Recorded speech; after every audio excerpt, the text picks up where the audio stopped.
It's time now for County-Wide, a special presentation of Yavapai Broadcasting News. Join Paul David and Brad Miller as they talk with our community's leaders, newsmakers, and people in the know.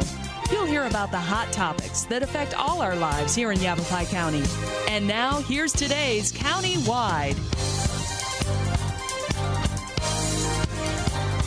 Well, good day and welcome to the program. It is County-Wide. Brad Miller with you, and we're happy to welcome into studio today a couple of first-time guests. Ben Kramer is a firefighter with the Cottonwood Fire Department, and Olivia Roman is a fire prevention officer serving the Forest Service, both Coconino and the Prescott National Forest. So we say good day to the two of you. We're going to have another guest. Olivia's going to step out at the kind of midway point. She's off and running to an important assignment today. And Cheryl Miskell, also with Cottonwood Fire, will come into the studio, and she'll continue talking about today the LAFS program, which Ben is the president. Well, you're the president, but LAFS stands for? It's Life and Fire Safety. Life and Fire Safety. It's an acronym, and I love it because it really is very explanatory. In short, this group gets together and in a fun way presents life and fire safety to school kids typically. Yeah, about twice a year we get together and we put together about a 20-minute show. For ages kindergarten through 3rd grade, although some schools will include all the way up to their 5th or 8th grades. And we go in and we choose 3 or 4 fire safety messages that we will then take to those students and run through, and we'll dress up as pirates or do a rock show or do any number of wacky different kinds of clown shows and that sort of thing, to try to make an entertaining assembly that gets the kids talking and thinking about fire safety. We were kind of kicking around some stories a minute ago, just before we opened the show, and when my son was, I think, in 2nd grade, your group had gone to the Clarkdale school, and he came home and said, well, what's our escape plan? And we didn't have one. Shame on me for you know, and we chatted a moment ago about how important it can be to kind of get through mom and dad, you know, with the kids, get them on the side of thinking about fire safety and all the, you know, just other things around the home. And that's kind of what you're after, isn't it? Absolutely. When we get the young kids to buy in on fire safety, it's a lot easier to get the whole family moving, you know, because they're talking to their older and younger brothers and sisters, you know. We know that, you know, fire safety really starts as soon as they're 3 or 4 years old. And so if we're hitting the kindergarten and 1st through 3rd graders, they're going home and telling little brothers and sisters about the stop, drop, and roll, about the don't play with matches, you know, those big ticket items that save lives. And I know one of the things that struck me, we've chatted about LAFS before, but it's been quite some time, and one of the things that kind of struck me, you mentioned like don't play with matches, and we think about, well, we tell our kids these things, but there's a lot more to the program, and what I mean is just, you know, home safety in general, just different kinds of things, electrical outlets, keeping the yard, you know, clean for fire prevention and defensible space, those kinds of things. So you really kind of get, and as the kids maybe over several, you know, years of their schooling see the LAFS program several times, they get a pretty well-rounded education on just different kinds of things, don't they? Absolutely. And while fire safety is one of our main focuses, we also have a lot of outdoor safety just because of where we live. You know, so we talk about safety around water, not swimming without an adult, things like that. And because we have a partnership with the Forest Service, we talk about a lot of the safety for the whole family when they're out in the forest, as far as we've talked about lost hiker safety and stuff that has to do with the campfire, and that's what our show's about this year. And talking to kids when they're young, they grow up thinking that way and understanding these things, and that's great. And Olivia, let's get you involved in this. It seems obvious from what Ben's already said why the Forest Service would be so interested in being part of this, but tell me a little bit about that. What I find fascinating about our program is we do have a partnership between the Forest Service and all the local fire departments and ambulance companies. And the Forest Service, we do 2 programs throughout the year. We do a spring program and a fall program. Our fall program focuses on life and fire safety and how it relates to home fire safety. Sure. And then our spring program integrates the Forest Service message, protecting our natural resources. That's the bottom line. And protecting the people who enjoy those natural resources. So getting into campfire safety and the natural role of fire in our ecosystem is very important, especially within the community we live in. As we record this program, the TV side will replay a number of times over the next month or so, but as we do this, there's still spraying water on one of the bigger wildfires we've had in the area in a long time, over by Chino Valley. Some of that involved Forest Service land, actually 2 fires really in the Chino area, and it's May 2nd, so already, I mean, we always have a fire season. Don't we have to just kind of look at it like we're always in fire season in the Southwest? You know, I think it's important for people to recognize, just as humans are part of the natural role in the ecosystem, so is fire. And understanding fire's role in nature is really important. Sure. And do you get into that with the LAFS program? We so do. the kids aren't afraid, but understand and respectful. Yeah, more and more in some of our past shows, we've been talking about, you know, having kids understand that seeing smoke in the air and, you know, having fires in the forest can sometimes be a prescribed type of fire management, and the Forest Service does a lot of that, and we've been talking to the kids more and more about you know, what role fire has in cleaning up the forest, making it safer, making it easier for them to go out with their families and enjoy it when they're camping or hunting and that sort of thing. And you mentioned that especially kind of outdoor activity is going to be kind of the focus, because this show's going on the road here pretty soon. That's How many of these do you do? I mean, you go to every school in the Verde Valley, or how does that work? We go to about 11 schools. It's usually 10 to 12. It ranges, and it'll be 13 shows we'll do because some of our bigger schools, Camp Verde, we'll split it into 2 so that we get better audience participation. But it ends up being 2,500 or 3,000 kids twice a year. And in the past, we've even gone over and done schools in the Prescott area for the Prescott school districts as well. I'm assuming that all the districts are very welcoming of this program. Absolutely. And are very cooperative. And yeah, we've been doing it for a long time. I think they see the value in the show and have enjoyed it, so we're happy that they let us come back each year. Is this based on like any kind of a national model, or I mean, LAFS has been around a long time. LAFS has been around a long time for decades here in the Verde Valley, and as such, you know, it is one group that ties together every district and department and some of the other agencies to work together on public safety. None of us individually would be able to do this kind of public education, you know, by ourselves. So it really lends a lot of strength to that. Nationally, LAFS is a national organization, and there are chapters throughout the U.S. So. Okay. But it's very much homegrown in that the group will sit down, and when I say the group, and you mentioned that there's you and Cheryl, who's coming in a minute with Cottonwood, but Verde Valley, so, you know, everybody really has somebody kind of in this. Do you sit down and, I mean, do you script out what you're going to do, or where do the ideas come? There's definitely a creative process to this. I mean, we kind of throw out different ideas, different messages, and if there is, for example, a popular Disney movie that's out, we might tie into Plug in Goofy. But that's a great way to reach the kids. Absolutely, because you know they're already intrigued by what's going on in mainstream media, and if we can do a parody on that, we will. A couple years ago, Ben here played Justin Bieber, you know, kind of a play on Justin Bieber and musical theme, and we had a blast with that show. And so we've brought in a lot of our different a lot of the different upcoming shows and that sort of thing. Recently, past few shows, we've done more of a pirate theme, and we've carried some of the same characters forward from show to show. So hopefully we're kind of building something where the kids are saying, hey, I know these guys. I've seen them. I remember what they were talking about last time. Familiarity might enhance their experience. What I love about that is through the LAFS program, we have an opportunity for the young people in our community to connect with our wildland firefighters and our city firefighters.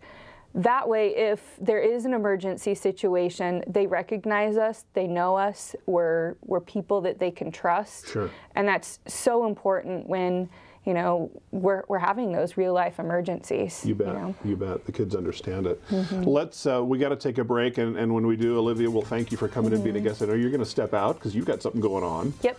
And Cheryl Miskell will rejoin us with Cottonwood Fire after the break. Also with Ben Kramer, we'll take a break and come back to Countywide right after this.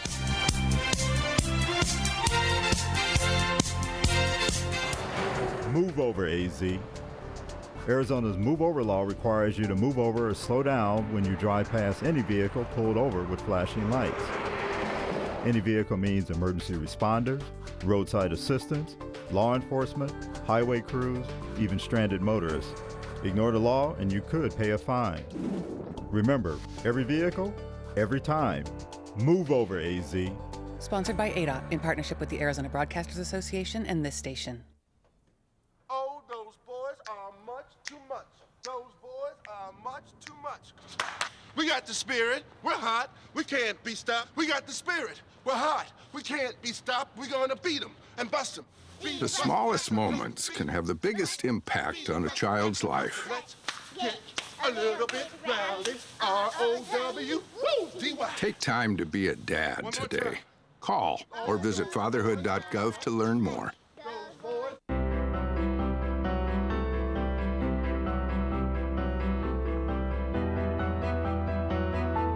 Body language can tell you all sorts of things.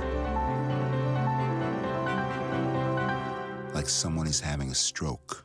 Know the sudden signs. Learn fast. Face drooping, arm weakness, speech difficulty. Time to call 911 and get them to a hospital immediately. Learn the body language and spot a stroke fast. Here in northern Arizona and throughout Yavapai County, people count on Orkin Pest Control. With over 100 years of combined experience, nobody knows how to protect your home or your business from harmful or annoying pests like the Orkin Man. To start service, contact your Northern Arizona Orkin Pest Control. In the Verde Valley, call 567-5100 or Orkin Pest Control in the Prescott area at 77.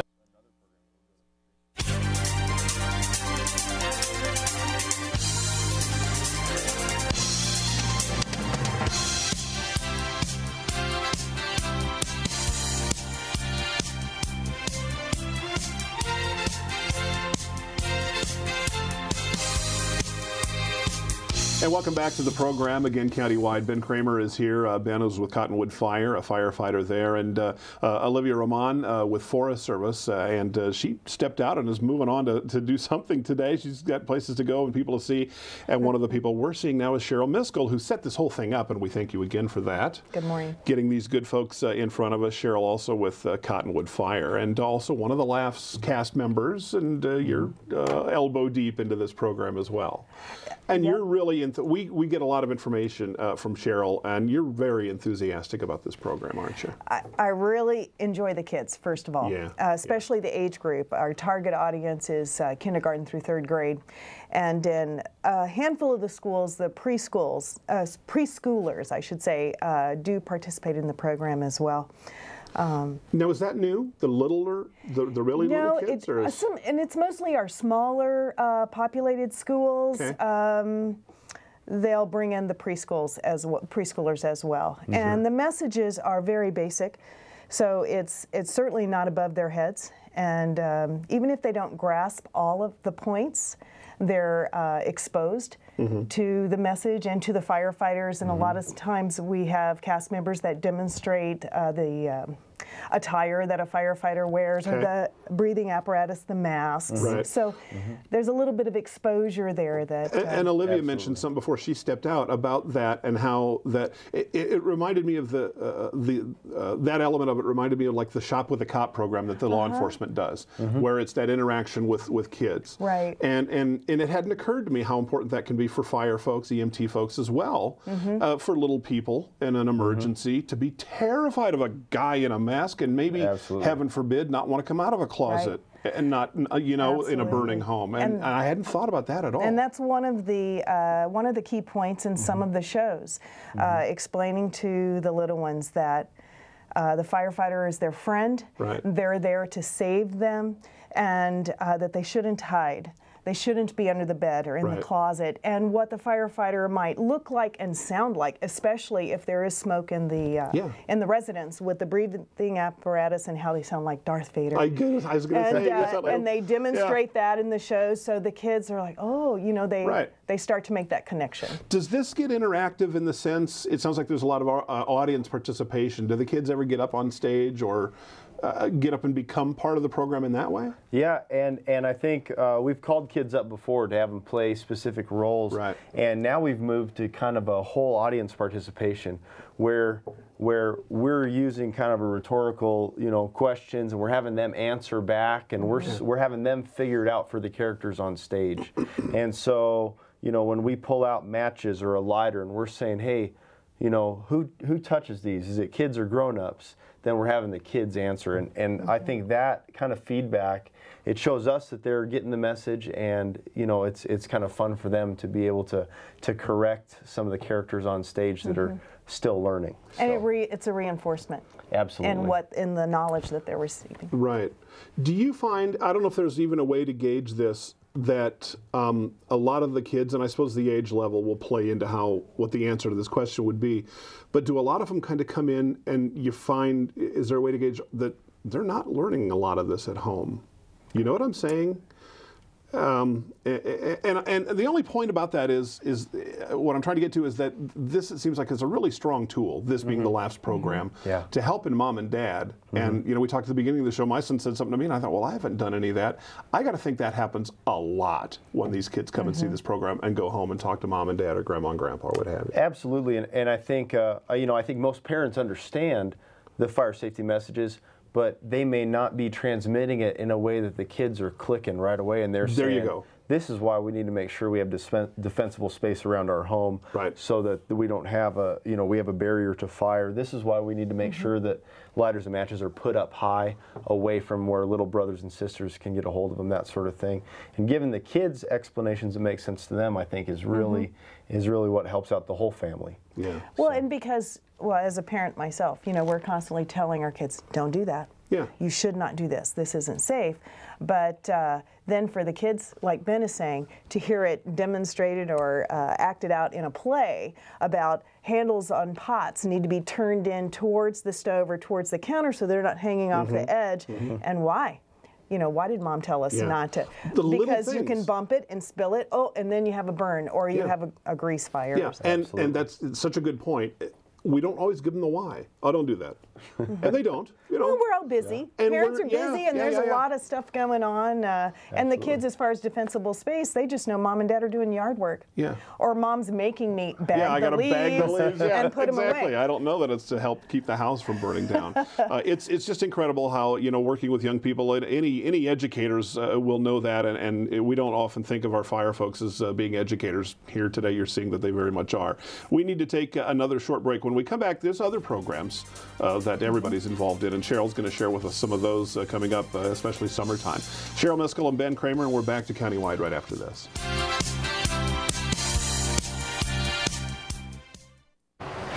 Move over, AZ. Arizona's move over law requires you to move over or slow down when you drive past any vehicle pulled over with flashing lights. Any vehicle means emergency responders, roadside assistance, law enforcement, highway crews, even stranded motorists. Ignore the law and you could pay a fine. Remember, every vehicle, every time. Move over, AZ. Sponsored by ADA in partnership with the Arizona Broadcasters Association and this station. Oh, those boys are much too much. Those boys are much too much. We got the spirit. We're hot. We can't be stopped. We got the spirit. We're hot. We can't be stopped. We're going to beat them and bust them. The smallest moments can have the biggest impact on a child's life. Let's get a little bit rowdy. R-O-W-D-Y. Take time to be a dad today. Call or visit fatherhood.gov to learn more.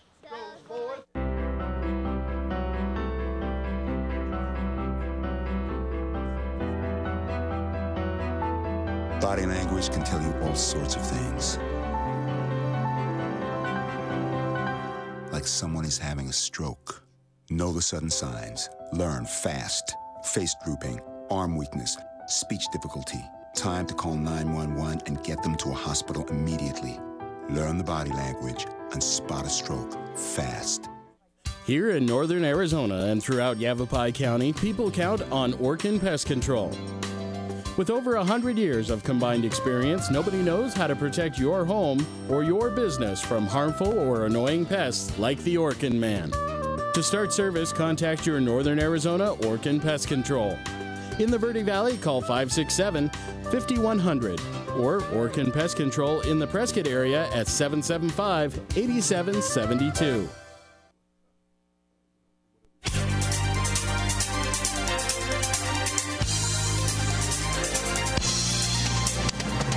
We welcome you back to the program. It is Countywide, talking about the LAFS program. And it's funny, really, that's just the tip of the iceberg of the education and that takes place with all of our fire agencies, forestry included, just on and on, about getting the word out. And the best way to keep a fire from terribly damaging your home or the forest or your business is not to have one.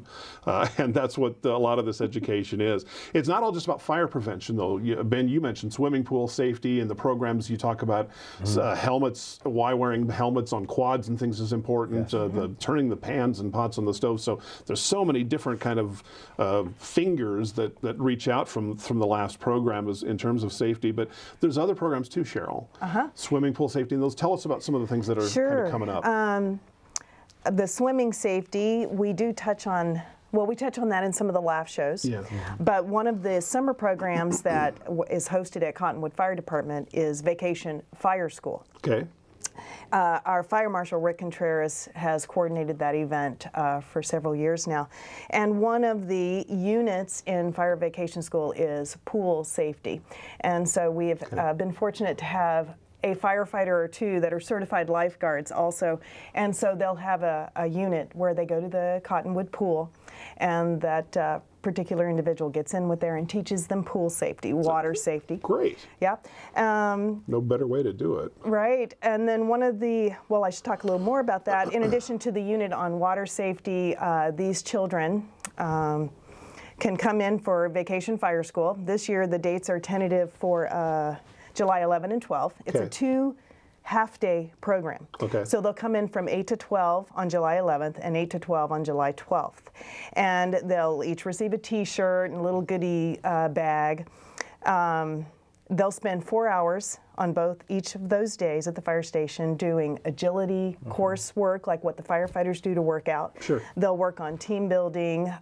There's a unit on CPR and choking rescue. It's very basic, very quick. They don't get certified in these things, but they're exposed to it and how simple it is to help save a life. That's how education works. You know, I mean, you plant seeds is what you're doing, and who knows. And someone else is going to come along and build on that knowledge that you've made available to them. Right. And then to end each day, each half day, the firefighters prepare lunch for all these kids. And so they're in the firehouse, they're touring the firehouse, they're learning lots of different basic safety messages, they're learning team building, they're doing the pool safety, and having lunch with the guys. And it's really a great time. It's only $25 for the kids to come and participate. One of the other great summer programs is Safe Sitter. And, with the babysitter. Cheryl, I'm sorry, but we're running out of time here already. I know, it flies by so quick. The Safe Sitter, my son did that one. And you teach young teens, say, or preteens how to, babysit safety and how they can do that. And an incredible class, and there's many, many others. To find out more, can we call you? I mean, Absolutely. If folks are listening and are hearing right now. Cottonwood Fire Department, 634-2741. Okay. And we'll be able to provide you additional information on the costs and the dates and times. And know how those work. Guys, thanks so much for what you do every single day, but for these programs particularly, and we do appreciate you coming in and being on our show today. Earlier, Olivia Roman, and also today, Ben Kramer and Cheryl Miska with Cottonwood Fire. Guys, thanks much. Thank you. Good program. Fun to talk to you. It's Countywide. We'll see you next time.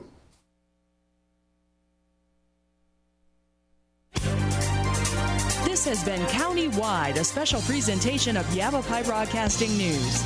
Listen in each Tuesday and Thursday as we tackle the hot topics and talk to the decision makers across Yavapai County. That's Countywide with Brad Miller and Paul David each Tuesday and Thursday on this Yavapai Broadcasting station.